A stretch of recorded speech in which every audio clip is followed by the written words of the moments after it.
ఈరోజు మనం ధ్యానించుకోబోతున్నటువంటి మాట యాకోబు గ్రంథంలో ఉన్నటువంటి 5వ అధ్యాయం 13వ వచనం.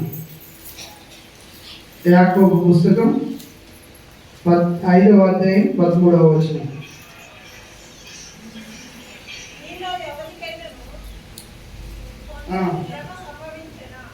మీలో ఎవరికైనాను శ్రమ సంభవించిన అతడు ప్రార్థన చేయవలెను. ఎవరికైనాను సంతోషము కలిగిన అతడు కీర్తనలు పాడవలెను. హల్లెలూయా, హల్లెలూయా. పరిశుద్ధాత్మ సహాయం కోసం ఒక నిమిషం కళ్ళు మూసుకొని ప్రార్థించుకున్నాం. బిడ్డల సర్వశక్తిమంతుడైనటువంటి నా దేవా, మీకు వందనాలు, స్తుతులు, స్తోత్రాలు చెల్లిస్తున్నాను స్వామి. దేవా, ఈ సమయం అందునైనా మీరు ఇచ్చిన లేఖనం ద్వారా తండ్రి, ఈ సమయం అందునైనా మీరు ఏదైతే మాట్లాడాలని ఉద్దేశించి తండ్రి ఇచ్చిన లేఖనాన్ని బట్టి మీకు వందనాలు. వాటిని ప్రభు పరిపూర్ణంగా విభజించి బోధించడానికి కావాల్సినటువంటి పరిశుద్ధాత్మ సహవాసం నాకు అనుగ్రహించండి. అయోగ్యునైన నన్ను ప్రభు యోగ్యత కలిగి ఈ సమయం అందునైనా యోగ్యమైనటువంటి వాక్యాన్ని విభజించి బోధించడానికి కావాల్సినటువంటి జ్ఞానంతోనూ ఆత్మతోనూ అభిషేకించి ఇక్కడ వినగల చోటు గ్రహించగలను నాకు మాకు అందరికీ దయచేయమని యేసుక్రీస్తు నామమున ప్రార్థించి అడిగి వేడుకుంటున్నాను పరమ తండ్రి. ఆమేన్. హల్లెలూయా, హల్లెలూయా. మీలో ఎవరికైనాను శ్రమ సంభవించినా అతడు ప్రార్థన చేయవలెను. ఎవరికైనాను సంతోషము కలిగిన అతడు కీర్తన పాడవలెను. హల్లెలూయా. ఇక్కడ యాకోబు ఉద్దేశం ఏంటంటే క్రైస్తవులకి ప్రతి ఒక్కరికి శ్రమలు సంభవిస్తాయని అర్థమవుతుంది. హల్లెలూయా. ఈ విషయం మనకి ఎవరికి తెలియదు చెప్పండి. గురువులకి శ్రమ వస్తే ప్రార్థన చేయాలనేటువంటి విషయం ఎవరికి తెలియదు? అందరికీ తెలుసు కదా. హల్లెలూయా. ఎంతమంది శ్రమ వస్తే ప్రార్థన చేస్తాం? అందరూ ప్రార్థన చేస్తాం. హల్లెలూయా. సెకండ్ వన్ చూసినట్లయితే ఎవరికైనా సంతోషము కలిగిన అతడు కీర్తనలు పాడవలెను. ఇది ఎంతమంది చేస్తారు? హల్లెలూయా, థ్యాంక్ యూ. హల్లెలూయా. మొదటిగా మనం రెండవ అంశాన్ని మనం ధ్యానించుకొని మళ్ళీ మొదటి దానికి పోతాం. కీర్తనలు పాడేటటువంటి స్వభావం ఎక్కడ ఉంటుంది అన్నట్టయితే ఎవరికైతే హృదయం ఉప్పొంగుతూ ఉంటుందో, ఎవరికైతే హృదయం ఆనందభరితమై ఉంటుందో, ఎవరికైతే దేవుణ్ణి చేసినటువంటి మేలులకు కృతజ్ఞత చెల్లించాలనేటువంటి ఉద్దేశం కలిగినటువంటి హృదయం ఉంటుందో వాళ్ళు కీర్తనలు పాడడానికి ఇష్టపడతారు. హల్లెలూయా. ఈ లోకంలో మనం గమనించినట్టయితే అవసరం తీరిపోతే వాడు డాష్ డాష్ డాష్, అవసరం ఉన్నంత వరకు కాళ్ళు పట్టుకోవడానికైనా వాళ్ళు చెప్పిన పనులన్నీ చేయడానికైనా సిద్ధంగా ఉంటారు. అవసరం తీరిపోయిన తర్వాత వాళ్ళని ఒక తోపు తోసి పక్కన పెట్టేస్తారు. క్రైస్తవుల్లో కూడా అదే, ప్రార్థన చేస్తారు. ప్రార్థన చేసిన దానికి దేవుడు సదుత్తరం దయచేసి ఆ సదుత్తరం దయచేసినటువంటి ఆశీర్వాదం అనుభవించినటువంటి మనము దేవునికి కృతజ్ఞత చెల్లించాలనేటువంటి ఆ అంశాన్ని మర్చిపోయి మన పాటికి మనము జీవిస్తూ ఉంటాం. హల్లెలూయా. అలా ఉండడం సరికాదు అని దేవుని వాక్యం సెలవిస్తుంది. కీర్తనకారుడు కీర్తన గ్రంథంలో 95వ అధ్యాయం 2వ వచనాన్ని ఒకసారి చూసినట్లయితే, కృతజ్ఞతాస్తుతులతో ఆయన సన్నిధికి వచ్చదము, కీర్తనలు పాడుచు ఆయన పేరిట సంతోషగానము చేయుదము. హల్లెలూయా. ఆయన సన్నిధికి వచ్చేటప్పుడు ఏ రీతిగా రావాలంట? ఇంకోసారి చదవండి సిస్టర్. 95:2. హల్లెలూయా. దేవుని ఆలయంలోనికి వచ్చే కంటే ముందు మనం ఏం చేయాలంట? కృతజ్ఞతాస్తుతులతో దేవుని ఆలయంలోనికి ఎంటర్ కావాలి. మళ్ళీ కీర్తనలు పాడుచు ఆయన పేరిట సంతోష గానం చేయాలి. హల్లెలూయా. ఎవరి పేరిట సంతోష గానం చేయాలి? క్రీస్తు పేరిట, దేవుని పేరిట సంతోష గానములు చేస్తూ దేవుని ఆలయంలోనికి ఎంటర్ కావాలి. దేవుని ఆలయానికి వచ్చే ముందే మనం ఏం ఉండాలి? మనలో కృతజ్ఞత అనేటువంటి హృదయం ఉండాలి. ఎందుకు కృతజ్ఞత కలిగి జీవించాలి అన్నట్లయితే మనతో పాటు జీవిస్తున్నటువంటి చుట్టుపక్కల వాళ్ళు, గ్రామంలో ఉన్నటువంటి వాళ్ళు అనేక మంది శ్రమలు పడి, జబ్బులు పడి, రోగాలు పడి, అనేకమైనటువంటి బాధల్లో, ఇబ్బందులు, ఇరుకుల్లో ఉంటారు. వాటన్నిటి నుండి దేవుడు మనల్ని దూరపరిచి విశేషమైనటువంటి ఆయన రక్షణ కృప మనకు అనుగ్రహించి దేవుని నిత్య దేవుడు నిజమైన దేవుడిని ఆరాధించడానికి మనము ఆలయంలోకి ఎంటర్ అవుతున్నాము, ఆలయంలోకి ప్రవేశిస్తున్నాము కాబట్టి ఆయనకి కృతజ్ఞత చూపాలి. హల్లెలూయా. ఎందుకంటే ప్రభు ఆత్మదేత ఆకర్షించబడిన వారు మాత్రమే నిజ దేవుని ఆరాధించడానికి ఆస్కారం ఉంటుంది కాబట్టి. హల్లెలూయా. ఇప్పుడు మనం అందరూ కూడా పరిశుద్ధాత్మ ద్వారా ఆకర్షించబడి నిజ దేవుణ్ణి తెలుసుకున్నటువంటి వాళ్ళం కాబట్టి కృతజ్ఞత కలిగి జీవించాలి అని దేవుని వాక్యం సెలవిస్తుంది. హల్లెలూయా. అదే రీతిగా 105వ కీర్తన 2వ వచనం, ఆయనను గూర్చి పాడుడి, ఆయనను కీర్తించుడి, ఆయన ఆశ్చర్య కార్యములు అన్నిటినీ గూర్చి. ఇంకోసారి చదవండి సార్. ఆయన ఓకే ఓకే సంభాషణ చేయుడి. హల్లెలూయా. ఆయన చేసినటువంటి ఆశ్చర్య కార్యములను గురించి సంభాషణ చేస్తూ ఉండాలని కీర్తనకారుడు చెప్తుంటాడు. హల్లెలూయా. ఇక అపొస్తలుల కార్యాలు 16వ అధ్యాయం 25వ వచనం ఒకసారి చూద్దాం. అపొస్తలుల కార్యాలు 16వ అధ్యాయం 25వ వచనం. అయితే మధ్యరాత్రి వేళ పౌలును సీలయు దేవునికి ప్రార్థించుచు కీర్తనలు పాడుచు ఉండిరి. హల్లెలూయా. ఇక్కడ సందర్భాన్ని మనం గమనించుకున్నట్లయితే పౌలు సీలలు సువార్త ప్రకటిస్తున్న సందర్భంలో ఆయన్ని చెరసాలలో బంధించబడ్డారు. చెరసాలలో ఆయన్ని వేసి ఉన్నాడు. ఆ చెరసాలలో కష్టాలతో కన్నీళ్ళలో ఉన్నటువంటి సందర్భంలో కూడా వారు దేవుని స్తుతిస్తూ కీర్తనలు పాడుచున్నారు. హల్లెలూయా. ఇలా కీర్తనలు పాడడం వల్ల, దేవుని స్తుతించడం వల్ల, ఆనందమైనటువంటి దేవునికి కృతజ్ఞత స్తుతులు చెల్లించడం వల్ల ఏమైంది అన్నట్టయితే ఆ కృతజ్ఞత స్తుతులను వింటున్న ప్రతి ఒక్కరూ మారు మనసు పొందడానికి ఆస్కారం ఉంటుంది. ఆ కీర్తనలు వింటున్నటువంటి చుట్టుపక్కల ఉన్నటువంటి వాళ్ళలో పరిశుద్ధాత్మ వల్ల కార్యం చేయడానికి ఆస్కారం ఉంటుంది. ఎందుకంటే ఇప్పుడున్న పెంతెకొస్తు దినం నందు అనేక మంది మేడ గదిపైన నిలబడి ప్రార్థిస్తుండగా ఆయన ఆత్మ రాగానే అక్కడ ఉన్నటువంటి 11 మంది అపోస్తలులు మాత్రమే కాకుండా అందరిపైన పరిశుద్ధాత్మ రగులుకునిందంట. ఎందుకంటే ఈ ఆత్మను పొందుకోవడం కోసం వీళ్ళు కనిపెడుతూ ప్రార్థిస్తున్నటువంటి ఆది అపోస్తలులు ఆత్మను పొందుకున్నప్పుడు ఆ ఆత్మ వాళ్ళపైనకే కాకుండా ఆ మేడగది అంత గాలి వలె ప్రవేశించి అక్కడ ఉన్న వాళ్ళందరి మీద ఆకర్షించబడిందంట, అందరి మీద కుమ్మరించబడిందంట. అందుకోసం వాళ్ళందరూ కూడా అన్య భాషలతో మాట్లాడుతూ వాళ్ళు ప్రవచిస్తూ వాళ్ళకు ఉన్నటువంటి దేవుని కృపావరం వాళ్ళపైన ఏది ఉందో ఆ కృపావరాన్ని వాళ్ళు నెరవేర్తిస్తూ ఉన్నారంట. హల్లెలూయా. కాబట్టి కృతజ్ఞత కలిగి మనం ఏం చేయాలి? దేవునికి కీర్తనలు పాడాలి. హల్లెలూయా. ఈ అంశాన్ని మొదటగా ఎందుకు తీసుకున్నానంటే ఇక రాబోయే వచనాలన్నీ కూడా మొదటి వాక్యాన్ని యాకోబు 5:13వ వచనంలో మొదటి అంశానికి తగిన వాటివే ఉంటాయి కాబట్టి ఫస్ట్ ఆ కృతజ్ఞత స్తుతుల గురించి, కీర్తనలు పాడేదాని గురించి మనం తెలుసుకున్నాం. ఇక్కడ మొదటి వాక్యాన్ని చూద్దాం. యాకోబు 5:13లో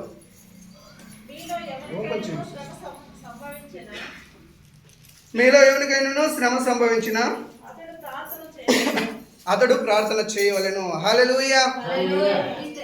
శ్రమ సంభవించినప్పుడు అతను ఏం చేయాలంట? ప్రార్థన చేయవలను. ప్రతి క్రైస్తవుడు చేసేటువంటి కార్యం అదే. అతనికి శ్రమ వస్తుంది, బాధ వస్తుంది, ఇబ్బంది వస్తుంది అంటే ఆయన చేసే పని ఏంటి? మొట్టమొదటిది ప్రార్థన చేస్తారు. మరి ప్రత్యేకంగా ఇక్కడ ప్రార్థన చేయండి అని చెప్తున్నాడు అన్నట్లయితే దీంతో ఏదో ఒక మర్మం దాగి ఉంటుందని అర్థం. హల్లెలూయా. ఇక్కడ మొదటగా మనం చూసినట్లయితే ప్రార్థన కష్టాన్ని బట్టి మనం ప్రార్థన ఎందుకు చేయాలని దేవుడు చెప్తున్నాడంటే దేవుని వాక్యం స్పష్టంగా తెలుస్తుంది. అడుగుడి, తట్టుడి, వెదుకుడి. హల్లెలూయా. మీరు అడుగుకున్నానే ఇస్తానన్నాడా? తట్టుకున్నానే తీస్తానన్నాడా? వెదుక్కున్నానే దొరుకుతానన్నాడా? లేదు. హల్లెలూయా. సో ఆయన వాక్యం స్పష్టంగా మనకు తెలియజెప్తుంది ఏమంటే మనము ప్రార్థిస్తే మనకు సదుత్తరం దయచేస్తుంది, ఆయన ప్రార్థిస్తే ఆయన జవాబు ఇస్తాడనే ఉద్దేశం మనకు తెలుస్తుంది. హల్లెలూయా. ఇక్కడ ఆ ప్రార్థన ఎందుకు చేయాలి అన్నట్లయితే మనకు ఉన్నటువంటి శ్రమను యేసుక్రీస్తు ఈ లోకంలో జీవిస్తున్నప్పుడు ప్రతి శ్రమను ఆయన అనుభవించాడు కాబట్టి. హల్లెలూయా. ఒక గొడ్రాలికి తెలుస్తుంది వేరే గొడ్రాలు కానీ ఉన్నటువంటి బాధ. హల్లెలూయా. ఒక స్త్రీకి అనేక సంవత్సరాలు గర్భం లేకుండా ఉంటుంది. ఆ గర్భం లేకున్నటువంటి ఆ స్త్రీ అనుభవించినటువంటి ప్రతి విధమైనటువంటి వేదన, శోధన, బాధ ఎవరైనా ఇంకో వ్యక్తి ఆ రీతిగా బాధపడుతున్నట్లయితే ఈమె చెప్పాల్సిన అవసరం లేదు, ఆటోమేటిక్గా ఇంకన్నీ హల్లెలూయా ఏమైతే చెప్పుకున్నానే తెలిసిపోతుంది. హల్లెలూయా. కాళ్ళకు ముళ్ళు గుచ్చుకోండి అన్నటువంటి ఆ బాధ ఇంతకు ముందే ముళ్ళు గుచ్చుకున్నటువంటి వ్యక్తికి తెలుస్తుందా తెలీదా? తెలుస్తుంది కదా. సో ప్రభు అయిన యేసుక్రీస్తు ఈ లోకంలో 33.5 సంవత్సరం జీవించి ఆ 33.5 సంవత్సరంలో నీకు రాబోయే శ్రమలు ఏముందో అన్ని శ్రమలు పిన్ టు పిన్ ఆయన అనుభవించాడు. హల్లెలూయా. ఆయన అనుభవించి తెలుసుకున్నాడు కాబట్టి ఆయనకు ప్రార్థించినప్పుడు ఈ బాధ ఎలా ఉంటుందో ఆయనకు తెలుసు కాబట్టి ఆ బాధ నుండి ఆయన నిన్ను విడుదల చేస్తాడు. హల్లెలూయా. ఇది మొదటిది. ఇంకోటి ఏంటంటే మనకు వచ్చినటువంటి శ్రమ ఆయన జయించి ఉన్నాడు కాబట్టి ఆయనకు ప్రార్థన చేయాలి. హల్లెలూయా. ఆయన ఈ లోకంలో జీవిస్తూ ఆఖరిగా ఆయన చెప్పిన మాట ఏంటంటే ఈ లోకాన్ని నేను జయించి ఉన్నాను కాబట్టి మీరేం చేయాలి? జయించండి అని. హల్లెలూయా. సో ఆయన జయించి ఉన్నాడు కాబట్టి జయశాలికి మనం చెప్పుకున్నట్లయితే మన ప్రాబ్లం సాల్వ్ అవుతుంది. హల్లెలూయా. ఇంకోటి ఏంటంటే మనకున్నటువంటి సమస్య ఎంత పెద్ద సమస్య అయినా కానీ ఆ సమస్యని చిటికలో తొలగించే అధికారం ఆయనకుంది. ఎందుకన్నట్లయితే సమస్తాన్ని సృష్టించిన సృష్టికర్త ఆయన కాబట్టి. హల్లెలూయా. మనకున్నటువంటి సమస్యని మనం చూసి కృంగిపోయేదానికంటే కూడా ఆ సమస్యని అవలీలగా తొలగించగలిగినటువంటి గొప్ప దేవుణ్ణి మనం ఆరాధిస్తున్నాం అనేటువంటి ధైర్యం మన ముందుకు రావాలి. హల్లెలూయా. ఇది శ్రమల్లో ఉన్నప్పుడు ప్రార్థన చేయండి అని దేవుడు వాక్యం సెలవిస్తుంది. హల్లెలూయా. ఎటువంటి శ్రమలు రాబోతాయి మనకి? అనేక విధమైనటువంటి శ్రమలు, శారీరకమైనటువంటి శ్రమ, రోగాలు కావచ్చు, మానసికమైనటువంటి బాధలు కావచ్చు, ఈ శత్రువుల ఇబ్బందులు కావచ్చు, చుట్టుపక్కల వారి నుండి వచ్చేటువంటి జగడాలకు సంబంధించినటువంటి మనోవేదన కావచ్చు. ఇలాంటి అనేక శ్రమల్లో నుండి ఆయన యేసుక్రీస్తు ప్రతిదీ కూడా అనుభవించాడు. అన్నదమ్ముల దగ్గర ఆయన అవహేళన చేయబడ్డాడు. ఆయనకి దెయ్యం పట్టుకుంది, వాడు మనం ఇంటిని ఆయన బయట తోసేసామని. హల్లెలూయా. వాళ్ళ బంధువులు, వాళ్ళ రిలేటివ్స్ ఆయన ఏం చేశారు? ఈయన తాగుపోతూ తిరిగిపోతూ అని చెప్పి బయటికి నెట్టేసేంత మాటలు వాళ్ళు మాట్లాడుకున్నట్లు గమనిస్తాం. హల్లెలూయా. ఈ లోకంలో అనేక మంది ఆయన దగ్గర శ్రమ, అనేకమైనటువంటి దేవుని దూషణ చేస్తున్నారని ఆయన్ని దూషించి వెళ్ళగొట్టారు. హల్లెలూయా. అలాంటివన్నీ కూడా ఆయన అనుభవించాడు కాబట్టి వాటన్నిటి శ్రమలు మనకి రావచ్చు కాబట్టి వాటన్నిటిలోనూ మనము ప్రార్థన చేయాలి అని తెలియజెప్తుంది. హల్లెలూయా. ఇది మొదటి వచనం. ఇక్కడ వచనాలు మనం గమనించుకుంటున్నట్లయితే చాలా వచనాలు ఉన్నాయి, కానీ సమయం మనకి తక్కువగా ఉండడం వల్ల మనం రెండో దానికి వెళ్ళిపోతున్నాం. 14వ వచనం చూద్దాం. 14వ వచనం, అదే యాకోబు పత్రిక 5వ అధ్యాయం. మీలో ఎవడైనను రోగి అయి ఉన్నాడా? అతడు సంఘపు పెద్దలను పిలిపించవలెను. వారు ప్రభువు నామమున అతనికి నూనె రాచి అతని కొరకు ప్రార్థన చేయవలెను. హల్లెలూయా. హల్లెలూయా. రెండవ వచనం మనం చదువుకుంటున్నటువంటి, ధ్యానించుకున్నటువంటి రెండవ వాక్యం ఏమొస్తుంది అన్నట్లయితే రోగం గురించి తెలియజెప్తుంది. అవునా? మొదటిది ఏం చెప్పాడు? నీకు శ్రమ వచ్చినప్పుడు నువ్వు ప్రార్థన చేయాలి, సంతోషం వచ్చినప్పుడు కీర్తన పాడాలి అని దేవుని వాక్యం సెలవిస్తుంది. ఓకేనా? రెండోదిగా మనం చూసినట్లయితే నీకు రోగం వస్తే ఏం చేయాలంట? సంఘంలో ఉన్నటువంటి పెద్దలను పిలిచినటువంటి పెద్దలు, వచ్చినటువంటి పెద్దలు ఏం చేయాలంట? క్రీస్తు నామంలో నూనె రాసి ప్రార్థన చేయాలి. హల్లెలూయా. జాగ్రత్తగా వాక్యాన్ని గమనిద్దాం ప్రియులారా. మొదటగా మనం చూసినట్లయితే సమస్య గురించి చెప్పాడు, శ్రమ వచ్చినప్పుడు చెప్తాడు. ఆ శ్రమ ఏమి అని మనం తెలుసుకున్నట్లయితే ఇప్పుడు రెండో వచనాన్ని ధ్యానించుకున్నప్పుడు మనకు అర్థమయ్యేది ఏంటంటే రోగము. హల్లెలూయా. రోగం రాగానే మనలో అనేక మంది క్రైస్తవులు చేసేటువంటి పని ఏం తెలుసా? ఒకటి చేస్తే ప్రార్థన చేస్తారు, లేదు రెండోది డాక్టర్కి పోతారు, వైద్యాని కోసం వెళ్తారు. అనేక మంది క్రైస్తవులు, అందరూ నేను చెప్పట్లేదు, అనేక మంది క్రైస్తవులు ఆ రీతిగానే ఉంటారు. ఏం చేస్తారు? చేస్తే ప్రార్థన చేసుకుని దేవుడు నాకు నయం చేస్తాడులే, దేవుడు నాకు నయం చేస్తాడని దానిపైనే ఆధారపడి ఉండిపోతారు. అట్లా లేదు అన్నట్లయితే నేను హాస్పిటల్కి పోయి, వాళ్ళ మనసు హాస్పిటల్కి పోయి హాస్పిటల్లో బాగు చేసుకుని బాగున్నాను అని చెప్పేసి ఉండేకుంటారు. లేదా హాస్పిటల్కి బాగుపడతారో బాగుపడదో అది వేరే విషయం. పోయేది వాళ్ళు ఏం చేస్తారు? ఏదో ఒక దారి మాత్రమే ఎంచుకుంటారు. పరిశుద్ధ గ్రంథంలో ఆ రీతిగా ఒక దారి ఎంచుకున్నటువంటి వ్యక్తులు ఏమయ్యారు, రెండు దారులు ఎంచుకున్నటువంటి వ్యక్తి ఏమయ్యాడు అనే దాని గురించి మనం గమనిద్దాం. 2వ దినవృత్తాంతముల గ్రంథం 16వ అధ్యాయం 12వ వచనం. 2వ దినవృత్తాంతముల గ్రంథం 16వ అధ్యాయం 12వ వచనం. ఆసా తన ఏలుబడి యందు 39వ సంవత్సరమున పాదములలో జబ్బు పుట్టి తను బహు బాధపడినను దాని విషయంలో అతడు యెహోవా యొద్ద విచారణ చేయక వైద్యులను పట్టుకొనెను. ఆమేన్. హల్లెలూయా, హల్లెలూయా. ఇక్కడ ఒక రాజు ఉన్నాడు. ఆ రాజు 39 సంవత్సరాల వరకు ఉన్నాడు, బాగున్నాడు. 39వ సంవత్సరంలో ఆయనకి ఒక జబ్బు వచ్చింది. ఆ జబ్బు ఏంటంటే కాళ్ళలో పుండ్లు కలిగేటువంటి జబ్బు. హల్లెలూయా. పుండ్లు కలిగేటువంటి జబ్బు అంటే ఈ కాలానికి ఇప్పుడున్న పరిస్థితులను బట్టి కాళ్ళకు పుండ్లు కలిగేటువంటి జబ్బు ఏంటి? ఎవరు చెప్పింది? ఎవరు? హల్లెలూయా. ఎవరు చెప్పినారు? చేపెట్టండి ఒకసారి. మీరా? అమ్మ. హల్లెలూయా. నిజమే.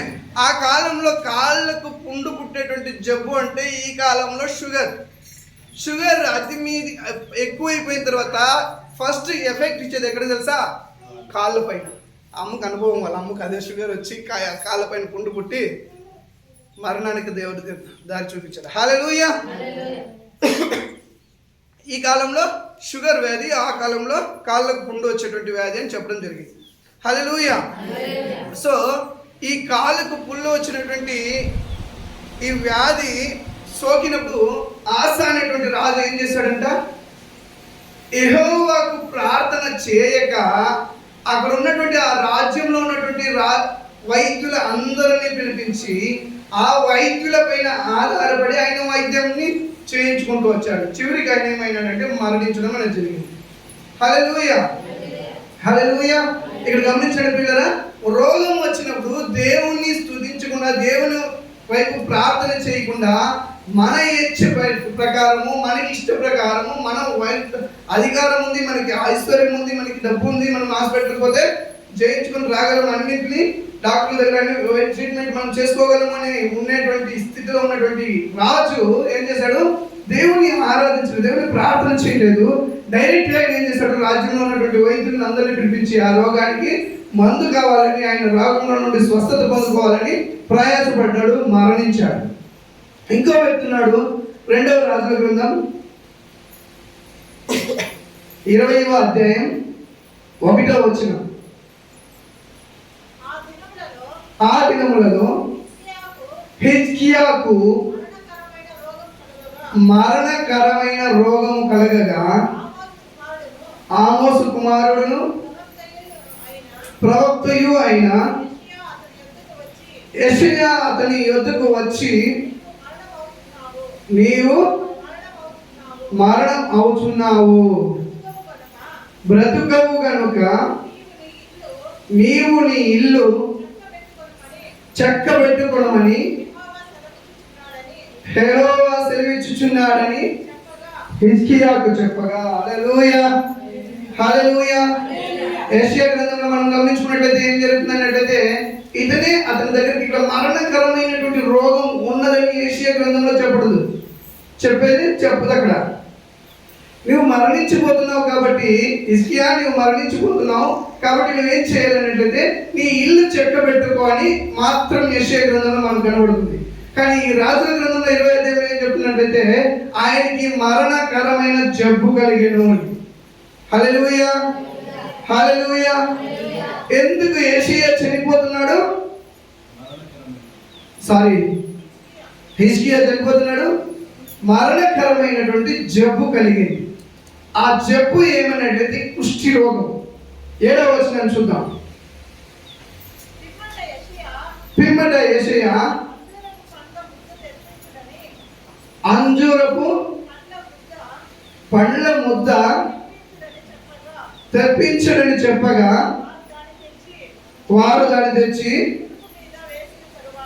కురుపుల మీద వేసిన తరువాత అతడు బాగుపడెను. ఆమేన్. హల్లెలూయా, హల్లెలూయా, హల్లెలూయా. నేను ఇక్కడే ఉన్నాను. ఒకసారి హల్లెలూయా, హల్లెలూయా. ఏం జరిగింది ప్రియులారా? 1వ వచనం నుండి 7వ వచనానికి మధ్యలో ఏమో జరిగితేనే తప్ప ఆయనకు ఉన్నటువంటి రోగం ఏమీ ఎందుకు బాగుపోయిందని తెలియలేదు కదా. యెషయా గ్రంథంలో కూడా మనం గమనించుకున్నట్లయితే ఆయన గోడ తట్టు తిరిగి ప్రార్థించాడు అని వాక్యం సెలవిస్తుంది. హల్లెలూయా. ఆయనకి మరణకరమైనటువంటి రోగం ఉందని 1వ వచనంలో చెప్తే, ఆ 1వ వచనానికి సంబంధించి 7వ వచనంలో ఏం చేస్తున్నాడంటే, ఎవరైతే నువ్వు మరణించబోతున్నావు అని చెప్పినటువంటి వ్యక్తే ఆంజూరపు ఆకుల రసాన్ని ముద్దను తీసుకొచ్చి ఆ కురుపుల మీద రాశాడు అని చెప్తుంది. హల్లెలూయా. ఏమిటి మీద రాశారు? అక్కుల్ పాలయ్య గారు ఏమిటి పేరు రాశారు? కురుపుల మీద రాశాడంట. హల్లెలూయా. ఈయన చెప్పాడు, నాకు ఈ రోగం ఉంది, నాకు ఈ వైద్యం కావాలని దేవుని అడిగాడా? లేదు, నేను మరణించిపోతున్నాను ప్రభువా, నేను చేసినటువంటి నీ కార్యాలను ఒకసారి జ్ఞాపకం చేసుకో. నేను మరణించినట్లయితే నేను స్తుతించే కాదు, నన్ను బ్రతికించు అని చెప్పి దేవుని వైపు తిరిగి, గోడ వైపు తిరిగి ప్రార్థించాడు. అంతే.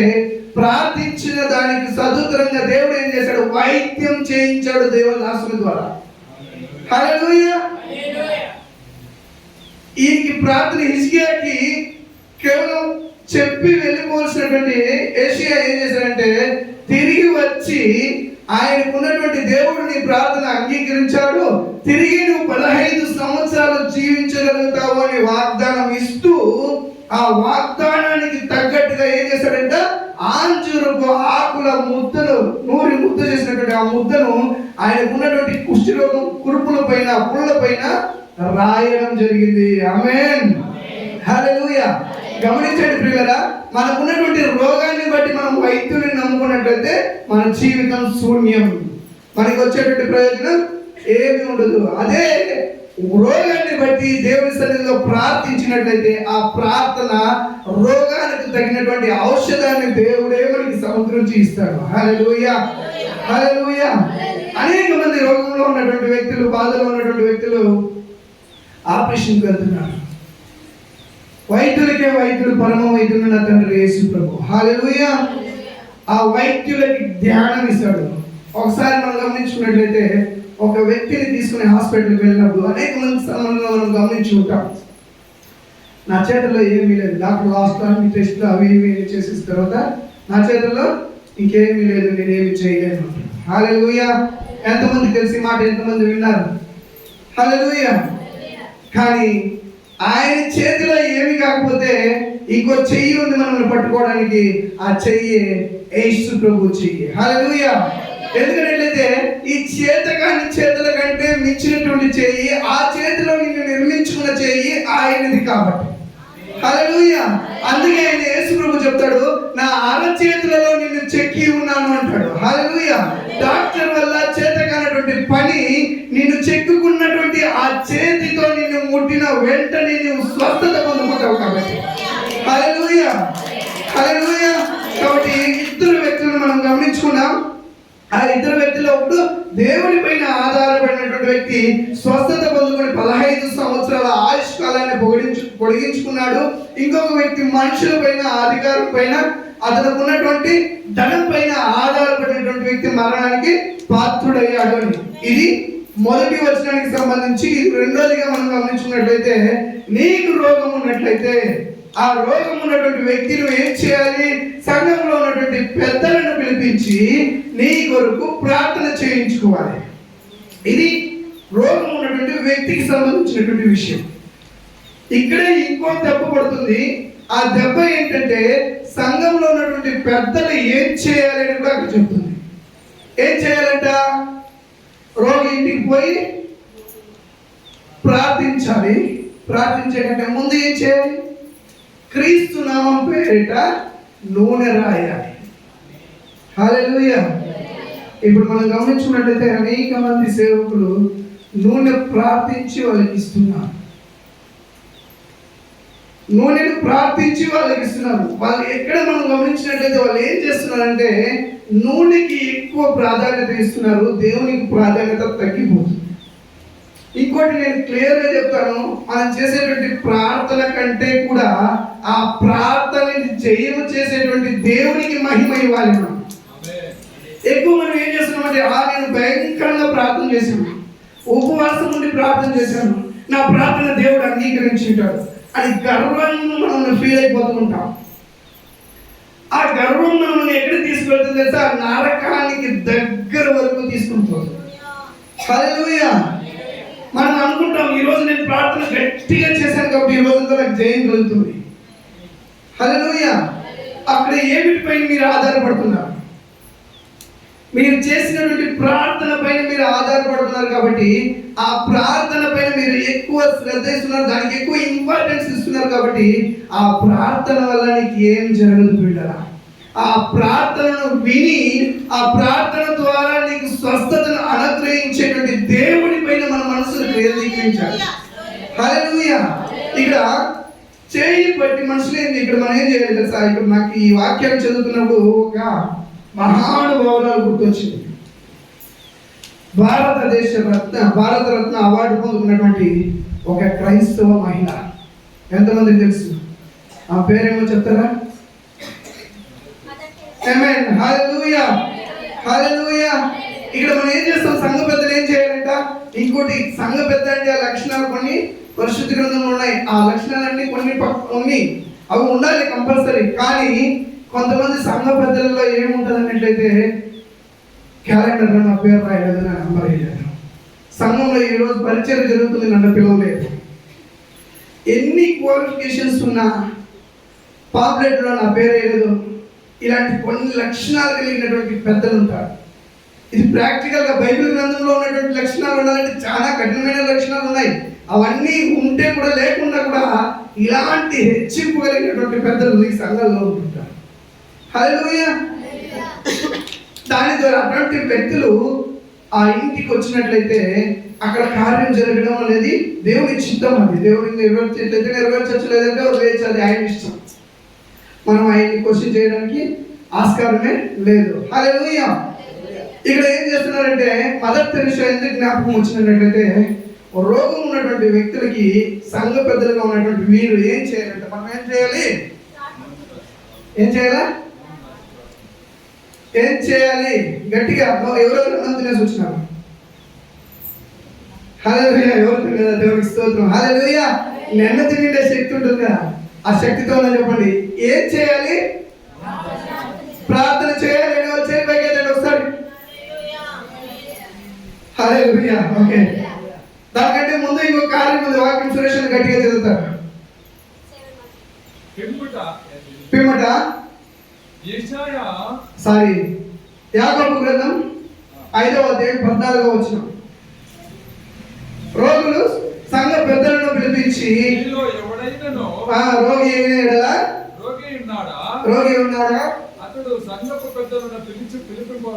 అతడు సంఘపు పెద్దలను పిలిపింపాలను. జాగ్రత్తగా గమనించండి బిడ్డరా.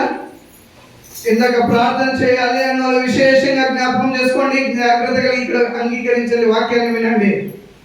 అతడు ప్రభువు నామమున అతనికి నూనె రాసి ప్రార్థన చేయవద్దు. హల్లెలూయా. హల్లెలూయా. హల్లెలూయా. చాలు బిడ్డరా. హల్లెలూయా.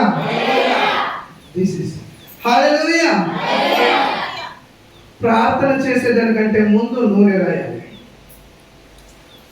మదర్ తెరెసా అనేటువంటి దయామయురాలు క్రీస్తు ప్రేమను పొందుకున్నటువంటి స్త్రీ ఆయన ఏం చేసిందంటే ఎక్కువగా కుష్టి రోగుల్ని ప్రేమించేది. వాళ్ళకు ఉన్నటువంటి ఈమె ఎంతమందికి స్వార్థ ప్రకటించిందో నాకైతే తెలియదు, కానీ అనేక మందిని క్రీస్తు వైపు మాత్రం మళ్ళించిందని నేను ఖచ్చితంగా చెప్పగలను. హల్లెలూయా. ఆయన చేసినటువంటి పరిచర్య అనేకమైనటువంటి అనుభవజ్ఞులను, శాస్త్రవేత్తలను, డాక్టర్లను, అనేక మంది సైంటిస్టులను, అనేక మంది ఉన్నతమైనటువంటి స్థలంలో ఉన్నటువంటి వారిని క్రీస్తు వైపు, ఎవరా క్రీస్తు, ఎందుకు ఈమె అంత ప్రేమ చూపిస్తుంది అని ఆలోచించేటట్టు చేసినటువంటి గొప్ప త్యాగశీలి మదర్ తెరెసా గారు. హల్లెలూయా. ఆమె అనేక మందికి పరిచయం చేసింది. ఫస్ట్ ఆమె వెళ్ళి యేసుక్రీస్తు నిన్ను ప్రేమిస్తున్నాడు, యేసుక్రీస్తు నీ కోసం మరణించాడు, యేసుక్రీస్తు నీ కోసం మళ్ళీ తిరిగి లేచాడు, యేసుక్రీస్తు మళ్ళీ నీ కోసం రాబోతున్నాడు అని చెప్పిందో లేదో నాకైతే తెలియదు. కానీ ఆమె చేసిన మొట్టమొదటి పని ఏం తెలుసా? నీలో రోగం ఉందా, ఆ రోగాన్ని ప్రేమించింది. హల్లెలూయా. ఆ రోగాన్ని ప్రేమించి వారికి ఆ రోగానికి సంబంధించినటువంటి ట్రీట్మెంట్ ఆమె చేతులతో చేయడం జరిగింది. కుష్టి రోగంలో ఉన్నటువంటి వ్యక్తులకి ఆ రోగం పైన ఔషధాన్ని ఇవ్వడం జరిగింది. వాళ్ళని ప్రేమించి వాళ్ళు వామిట్ చేస్తుంటే చేతులతో ఎత్తుకుపోయి పోస్తుంది. ఇవన్నీ చేస్తూ చేస్తూ ఒక అతను అడిగాడంట, ఎందుకమ్మా నువ్వు ఫారిన్ లో ఉన్నావు? ఇప్పుడు మన వాళ్ళు ఫారిన్ పోయి వచ్చినారంటే వాళ్ళ రేంజ్ ఎలా ఉంటుంది? అపో చెప్పలేము వాళ్ళ స్టేజ్. ఫారిన్ పోయి వచ్చినారు అంటే ఏం చేస్తారు? 1 సంవత్సరం 2 సంవత్సరాలు ఫారిన్ లో ఉండేసి వచ్చినారు. మన ఇండియన్స్ ఏంటంటే వాళ్ళ స్టేజ్ ఎట్లా ఉంటుంది చెప్పడానికే సాధ్యం కాదు. కానీ ఈమె పుట్టిందే ఫారిన్ లో, పెరిగింది ఫారిన్ లో, ఆరామైన జీవితం అనుభవించింది ఫారిన్ లో. అలాంటి ఉన్నతమైనటువంటి స్థితిలో ఉన్నటువంటి స్త్రీ భారతదేశానికి వచ్చి దీనమైనటువంటి, దిగజారినటువంటి, అణగారినటువంటి జాతుల మధ్యలోకి వెళ్ళి అసహ్యంగా ఉన్నటువంటి మనుషులను ముట్టి వారికి పరిచర్య చేసి వారిలో ఉన్నటువంటి బలహీనతను ఈమె బాగు చేయడానికి ప్రయాసపడుతూనే ప్రభు అయిన యేసుక్రీస్తు ఒకరు ఉన్నారని వాళ్ళకి పరిచయం చేసింది. ఎలా చేసింది అన్నట్లయితే నోటి మాటలతో కాదు, చేతి పనులతో ఆమె కార్యం జరిగించింది. పిల్లరా, ఒక సైంటిస్ట్ వచ్చి ఆమెను అడుగుతాడంట, నువ్వు ఉన్నతమైనటువంటి దేశంలో పుట్టావు, ఉన్నతమైనటువంటి కుటుంబంలో పుట్టావు, ఉన్నతమైనటువంటి చదువులు చదివావు, ఉన్నతమైనటువంటి అనుభవించగలిగినటువంటి జీవితం నీకుంది, ఇలా ఎందుకు వచ్చి చేస్తున్నావు? వీళ్ళ నుండి నీకు ఏమి కనబడుతుంది? వీళ్ళ ఏం లాభం నీకు అన్నట్లయితే నాకు ఒక మాట చెప్పిందంట, నేను వాళ్ళకి చేయట్లేదు ప్రభు, వాళ్ళకి చేయట్లేదన్నా, నేను చేస్తున్నది క్రీస్తుకు చేస్తున్నాను అని. హల్లెలూయా. ఆ రోగుల్లో ఆమె ఎవరిని చూస్తుంది? క్రీస్తుని చూస్తుంది పిల్లరా. హల్లెలూయా. ఎందుకంటే యేసు ప్రభు తీర్పు దినమున ఒక మాట అంటాడంట, నేను రోగంలో ఉన్నప్పుడు నన్ను పరామర్శించలేదు, నేను బందీగా ఉన్నప్పుడు నువ్వు నన్ను సందర్శించలేదు, నేను ఆకలిగా ఉన్నప్పుడు నువ్వు నాకు అన్నం పెట్టలేదు అంట. హల్లెలూయా. అదే సమాధానం ఆమె చెప్పిందంట. రోగంలో ఉన్నటువంటి వ్యక్తులు యేసు ప్రభు అయి ఉంటాడు. యేసు ప్రభు రోగంలో ఉన్నాడు కాబట్టి ఆ రోగంలో ఉన్నటువంటి పరిచర్య నేను చేసినట్లయితే నా యేసు ప్రభువుకు పరిచర్య చేసినట్లు అని చెప్పిందంట. హల్లెలూయా. హల్లెలూయా. సో అటువంటి మనం ఏం చేయాలంటే ప్రతి రోగికి ఆ రోగికి ఉన్నటువంటి లక్షణాన్ని బట్టి మనం ఏం చేయాలి? ఫస్ట్ ప్రార్థన చేసేదానికంటే ముందు యేసుక్రీస్తు పేరిట నూనెను రాయాలి. ఆ రోగికి ఏం చేయాలి? నూనెను చేతితో రాయాలి. రాసిన తర్వాత రోగి కోసం ప్రార్థన అనేది చేయాలి. హల్లెలూయా. ఇక ముఖ్యంగా మనము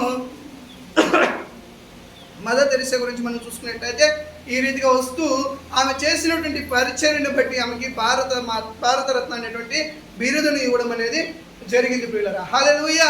అంటే ఆమె బిరుదు గురించి మనం మాట్లాడుకునేది కాదు, కానీ ఆమె చేసినటువంటి త్యాగమైనటువంటి పరిచర్య, రోగుల పైన ఆమెకు ఉన్నటువంటి ఎనలేనటువంటి ప్రేమ, వాళ్ళకి ఇచ్చేటువంటి ఆప్యాయతకరమైనటువంటి ఆతిథ్యాన్ని మనం ధ్యానించుకోవాలి.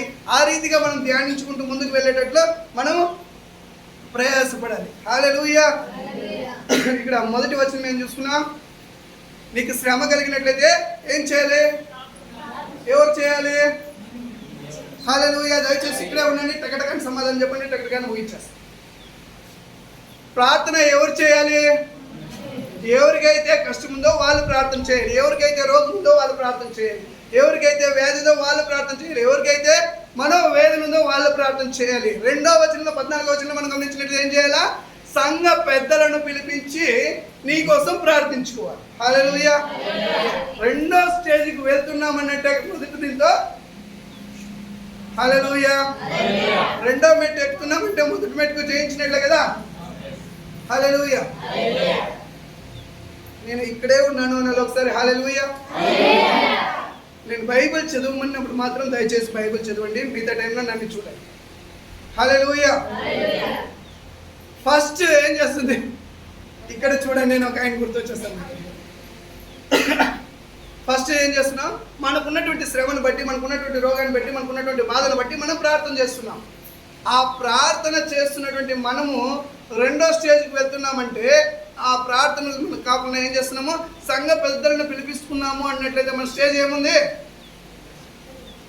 హల్లెలూయా. మన స్టేజ్ ఏమో ఉన్నాం, ఆడ వేసిన గొంగిడే ఆడే. మనం రోగం కోసం ప్రార్థన చేస్తే రోగం ఇంకా బాగా కాలే, బాగా ఏంటి రెండో వాళ్ళు పిలిపిస్తామా? హల్లెలూయా. లాజిక్ అర్థం చేసుకోండి. మనకు రోగం బాగా కాలేదు కాబట్టి సంఘ పెద్దలను పిలిపించుకున్నాం. హల్లెలూయా. రెండోది మనం ఏం చేస్తున్నాము, సంఘ పెద్దలను పిలిపిస్తున్నాం అన్నట్లయితే మనకున్నటువంటి రోగం పోలేదు, మనకున్నటువంటి బాధ పోలేదు, మనకున్నటువంటి వ్యసనం పోలేదు, మనకున్నటువంటి శ్రమ పోలేదు. కాబట్టి సంఘ పెద్దలను పిలిపించుకొని ప్రార్థన చేసుకున్నాం. ఓకే, రెండో స్టేజ్ కూడా దాటిపోయినాం, అప్పుడు బాగుపడిపోయినామా? ఓకే, దేవునికి స్తోత్రం. ఇంకా మూడో స్టేజ్ ఉంది, 15వ వచనం. యాకోబు పత్రిక 5వ అధ్యాయం 15వ వచనం. విశ్వాస సహితమైన ప్రార్థన ఆ రోగిని స్వస్థపరుచును, ప్రభువు అతని లేపును, అతడు పాపములు చేసిన వాడైతే పాప క్షమాపణ నొందును. ఆమేన్. హల్లెలూయా. హల్లెలూయా. లాస్ట్ ఆ వచనంలోనే లాస్ట్ మాట ఇంకొకసారి చదవండి. అతడు పాపము చేసిన వాడైతే, అతడు పాపము చేసిన వాడైతే పాప క్షమాపణ నొందును. పాప క్షమాపణ నొందును. ఇప్పుడు ఫస్ట్ విశ్వాస సహితమైన ప్రార్థన, విశ్వాస సహితమైన ప్రార్థన ఆ రోగిని స్వస్థపరచును. ఏ రోగిని స్వస్థపరచును? ఎవరైతే పాపము ఒప్పుకొని దేవుని సన్నిధిలో ఉంటాడో ఆ వ్యక్తి కోసం చేసేటువంటి విశ్వాస సహితమైనటువంటి ప్రార్థన దేవుడు ఆ ప్రార్థన ద్వారా ఆయనకి స్వస్థపరుస్తాడు. హల్లెలూయా. మొదటి స్టేజ్ నువ్వు ప్రార్థన చేశావు, నీకు స్వస్థత కలగలేదు, కలిగిందా? దేవునికి స్తోత్రం, నువ్వు మంచోడే. రెండోది సంఘ పెద్దలు వచ్చి ప్రార్థన చేశారు, అప్పుడు స్వస్థత కలిగిందా? నీకు స్తోత్రం, దేవునికి స్తోత్రం, నీకు దేవునికి మహిమ, నీకు పర్వాలేదు. మూడో స్టేజ్ ఉంటుంది. ఆ మూడో స్టేజ్కి వెళుతున్నావు అంటే నీకు స్వస్థత, నీకోసం నువ్వు ప్రార్థన చేసుకున్నావు, ఉపవాసం నుండి ప్రార్థన చేసుకున్నావు, ఏం చేసుకున్నావు, నీ కార్యము నువ్వు అనుకున్నది జరగలేదు అన్నట్లయితే నీ అది కార్యం నీ వల్ల కావట్లేదు, నీకు అంత శక్తి లేదు, నీకు బలం లేదని అర్థం. రెండోది సంఘ పెద్దలను పిలిపించి ప్రార్థన చేసుకున్న తర్వాత కూడా నీకు అది కార్యం జరగలేదంటే ఒక కారణం ఉంది. ఆ కారణం ఏంటంటే నీలో పాపం ఉంది అని అర్థం. దేవుని వాక్యం యోహాను సువార్త మొదటి కొరింథీయులకు రాసిన పత్రిక, మొదటి కొరింథీయులకు రాసిన పత్రిక 11వ అధ్యాయం 27వ వచనం. కొరింథీయులకు రాసిన మొదటి పత్రిక. కాబట్టి జాగ్రత్తగా గమనించండి, ఎవడైతే అయోగ్యముగా ప్రభు యొక్క రొట్టెను తినునో లేక ఆయన పాత్రలోనిది తాగునో వాడు ప్రభువు యొక్క శరీరమును గూర్చియు రక్తమును గూర్చియు అపరాధియగును. కాబట్టి ప్రతి మనుష్యుడు తన్ను తాను పరీక్షించుకొనవలెను. అలాగు చేసి ఆ రొట్టెను తిని ఆ పాత్రలోనిది తాగవలెను. ప్రభు శరీరమని వివేక్షింపక తిని త్రాగువాడు తనకు శిక్షా విధి కలుగుటకే తిని త్రాగుచున్నాడు. ఇందువలన జాగ్రత్తగా గమనించండి వాక్యం. ఇందువలననే మీలో అనేకులు బలహీనులను రోగులనై ఉన్నారు. చాలనయ్యా. హల్లెలూయా. ఎందుకోసం మనలో రోగం ఉంటుంది, ఎందుకోసం మనలో బలహీనత ఉంటుంది, ఈ మూడో స్టేజ్ వరకు మనం ఎందుకు పోతున్నాం అన్నట్లయితే, మనము ప్రభువు యొక్క శరీరమును రక్తమును వివేక్షింపక, మనల్ని మనము పరిశోధించుకోక, న్యాయ తీర్పులకు మనం వెళతామా లేదా అని నీవుగా నిన్ను పరిశీలించుకోకుండా ప్రభువు శరీరంలోనూ రక్తంలోనూ పాలు పంచుకోవడం వల్ల నీకేమొస్తుంది? రోగం వస్తుంది. హల్లెలూయా. ఆ రోగాన్ని పోగొట్టుకున్నదానికి మందు ఏంటి?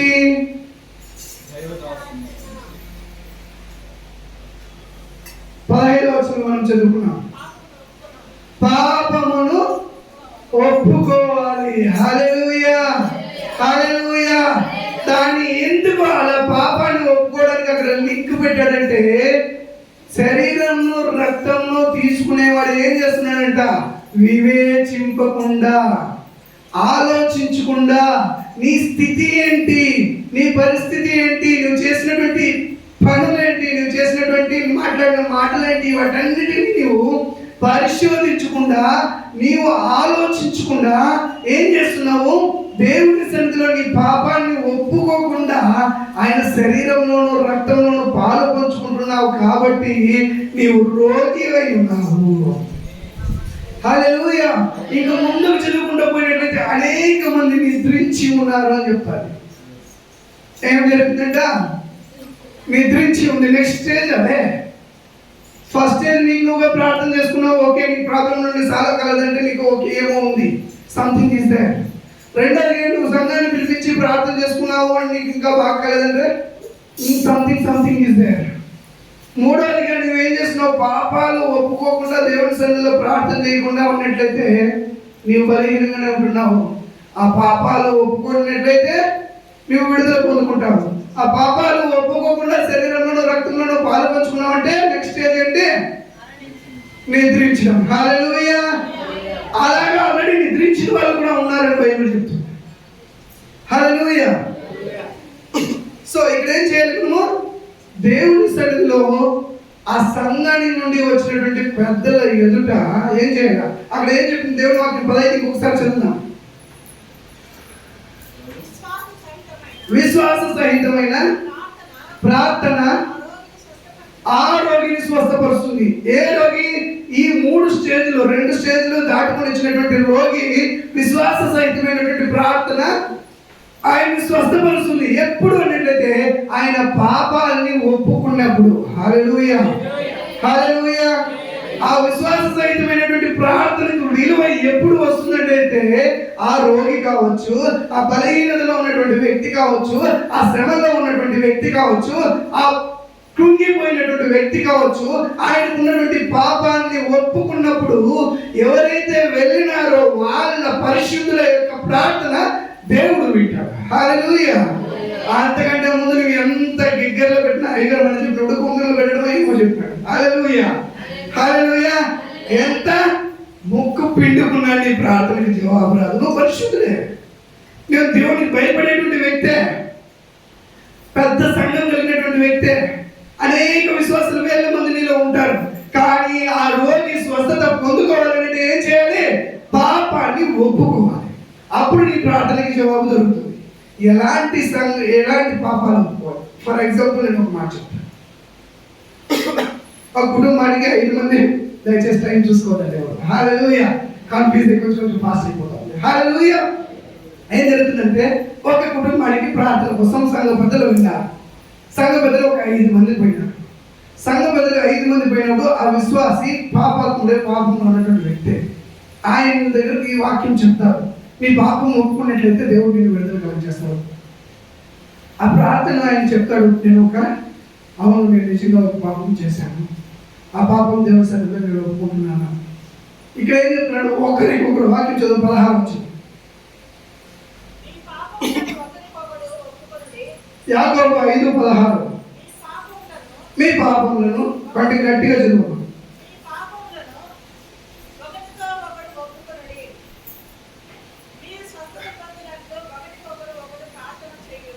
ఆమేన్. హల్లెలూయా. ఇక్కడ ఎంతమంది పోయినారు ప్రేయర్ కోసం? నేను చెప్పేది 5 మంది ఆ కుటుంబానికి ప్రార్థించడానికి వెళ్ళారు. ఆ వెళ్ళినటువంటి వ్యక్తులు ఏం చేయాలంట? పాపాలు ఎవరు ఒప్పుకోవాలా? హల్లెలూయా. మంచి లిటిగేషన్ ఇక్కడ ఒకరికొకడు ఒప్పుకోవాలి. 5 మంది పోయినారు. అక్కడ ఒక వ్యక్తి ఉన్నాడు ఆయన కోసం ప్రార్థన చేయడానికి. ఆయనకు చెప్పారు, నువ్వు ప్రార్థన చేస్తున్న వ్యక్తికి నువ్వు పాపం ఏముంది ఒప్పుకోవద్దు, నీకు స్వస్థత పొందుకుంటావని చెప్పినాడు. ఆయన అయ్యో నేను అవును అటువంటి తప్పు చేశాను, ఏదో ఒక తప్పు చెప్పి నేను ఆ తప్పు చేశాను అన్నాడు. ఇక్కడ ఒకరికొకరు చెప్పుకోవాలి కదా. అప్పుడు ఇంకొకరిని చెప్పాడు, నేను ఏం పాపమే చేయలేదు. Very good. ఆయన ఏం పాపం చేయలేదు, బాగున్నాడు పరిస్థితి. ఓకే. ఇంకొక వ్యక్తి నేను ఒక 2 పాపాలు చేసింటా, ఇంకో వ్యక్తి 3 పాపాలు చేసింటా, ఇంకో వ్యక్తి 4 పాపాలు చేసింటా. ఇక్కడ ఉన్నటువంటి 6 మందిలో 5 మంది పాపం చేసినటువంటి వ్యక్తి, ఒకడు పాపం చేయనటువంటి వ్యక్తి. హల్లెలూయా. ఇక్కడికి వెళ్ళినటువంటి ఆ సంఘ పెద్దల్లో 5 మందిలో ఒక వ్యక్తి పాపం చేయకుండా ఉన్నాడు కదా. ఆ వ్యక్తిలో ఏమొస్తుంది తెలుసా? గర్వం వస్తుంది. ఏమంటాడు తెలుసా? ఇన్ని దినాలు ఇంత కూడా ఉన్నాను, నేను పాపాలు నేను ఒకటే పరిశుద్ధుడు, కాలర్ ఎగరేస్తాను. హల్లెలూయా. కాలర్ ఎగరేసిన వ్యక్తిలో ఎవరున్నాడు? హల్లెలూయా. సింపుల్. కాలర్ ఎగరేసిన వ్యక్తిలో పరిశుద్ధాత్మ ఉన్నాడు. ఆయన నిజం చెప్పాడు, అబద్ధం చెప్పాడు, ఏదో ఒకటి దేవునికి తెలుసు. కానీ అక్కడ ఆ స్థితి మారిపోతుంది పిల్లల. ఇప్పుడు ఉన్నటువంటి జనాలు అటువంటి వ్యక్తులు. ఇంకోటి తెలుసా? ఒక సీక్రెట్ ఆ పాపాత్ముడు ఆ సంఘ పెద్ద దగ్గర వచ్చి నేను ఈ పాపం చేశానంటే ఆ సంఘ పెద్దలో ఉన్నటువంటి వ్యక్తి ఏ రీతిగా ఉన్నారు తెలుసా? తండ్రి కంటే ఎక్కువగా గోప్యం కలిగినటువంటి మనసు కలిగి ఉండాలి.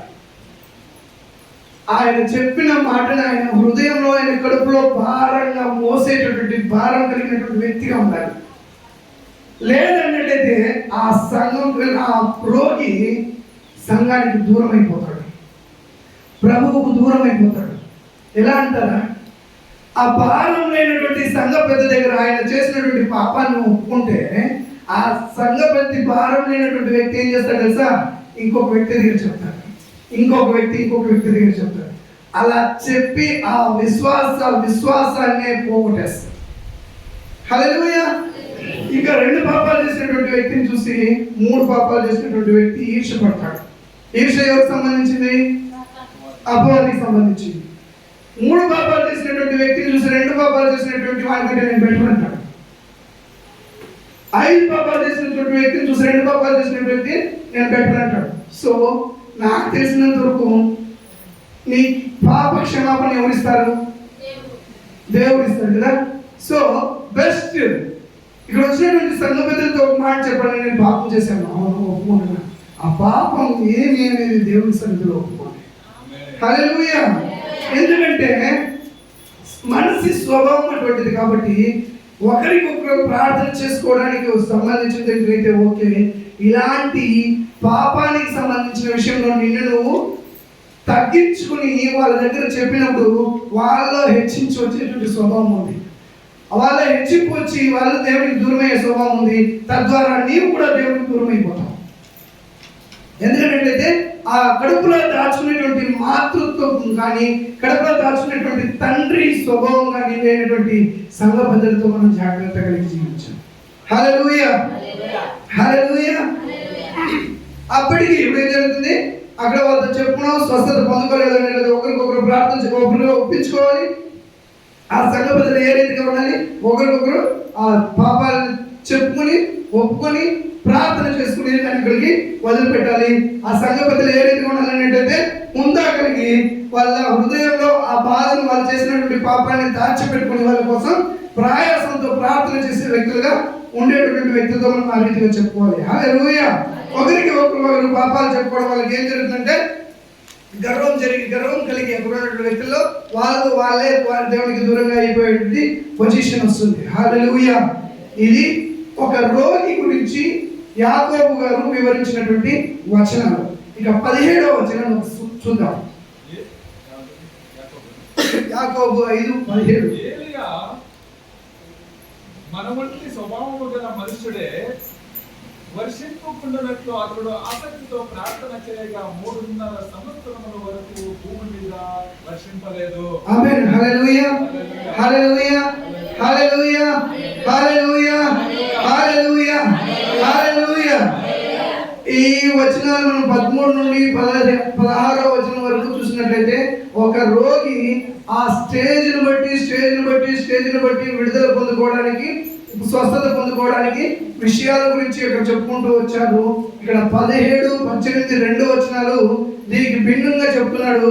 ఎందుకన్నట్లయితే ఏలియా అనేటువంటి ఒక వ్యక్తి ఉన్నాడు.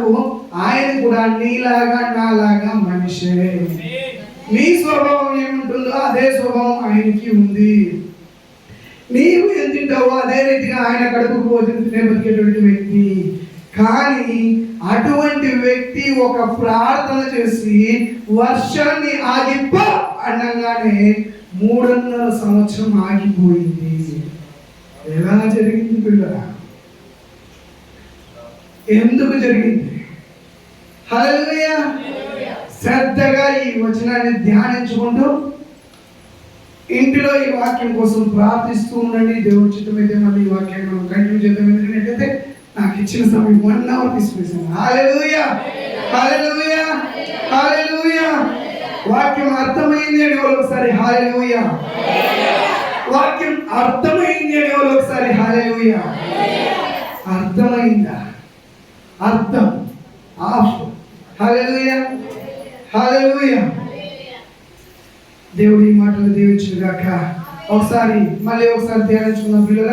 మనం ఈరోజు ధ్యానించుకున్నటువంటి వాక్యాన్ని మనం గమనించుకున్నట్లయితే మొట్టమొదటిగా నీకున్నటువంటి శ్రమను బట్టి, నీకున్నటువంటి రోగాన్ని బట్టి, నీకున్నటువంటి బాధను బట్టి, నీకున్నటువంటి వేదనను బట్టి నీవు ఒక్కడివే ప్రార్థన చేస్తావు. ఆ ప్రార్థనకు జవాబు రాలేదు అన్నట్లయితే నువ్వేం చేయాలి? సంఘంలో ఉన్నటువంటి పెద్దలను పిలిపించి ప్రార్థించాలి. అప్పటికీ ఆ ప్రార్థనలో నీకు జవాబు రాలేదు అన్నట్లయితే నువ్వు ఎక్కడో డేంజర్ జోన్లో ఉన్నావని ఆలోచించుకొని, నిన్ను నువ్వు హెచ్చరించుకొని, నిన్ను నీవు ఒకసారి పరిశోధించుకొని 3వ స్టేజ్కి నువ్వు వెళ్తున్నావు. 3వ స్టేజ్కి వెళ్ళావు అంటే నీకు మరణం తథ్యం అని చెప్పి నువ్వు హెచ్చరించుకొని నువ్వేం చేయాలి? నీ పాపాలని ఒప్పుకోవాలి. ఒప్పుకున్న తర్వాత దేవుని శరీరంలోనూ రక్తంలోనూ పాలు పంచుకోవాలి. ఆ రక్తంలో శరీరంలో పాలు పంచుకునేటంటే ముందు నీ పాపాలను నువ్వు ఒప్పుకున్నప్పుడు మాత్రమే నీవు మరణాన్ని జయించి, నీకున్నటువంటి బాధను, వేదనని, శోధనని జయించి నువ్వు నిత్య జీవం వైపు, ఆరోగ్యకరమైనటువంటి జీవితం వైపు, బలహీనత లేనటువంటి జీవితం వైపు, బలం కలిగినటువంటి ఆశీర్వాదం కలిగిన జీవితం వైపు నీవు వెళ్తావని ఈ 5 వచనాలను మనం శ్రద్ధగా గమనించి తెలుసుకున్నాం. ఈ మాటలను దేవుడు దీవించి మీ జీవితంలో, నా జీవితంలో నీరుగట్టి ఫలింప చేయనుగాక. ఆమేన్ ఆమేన్.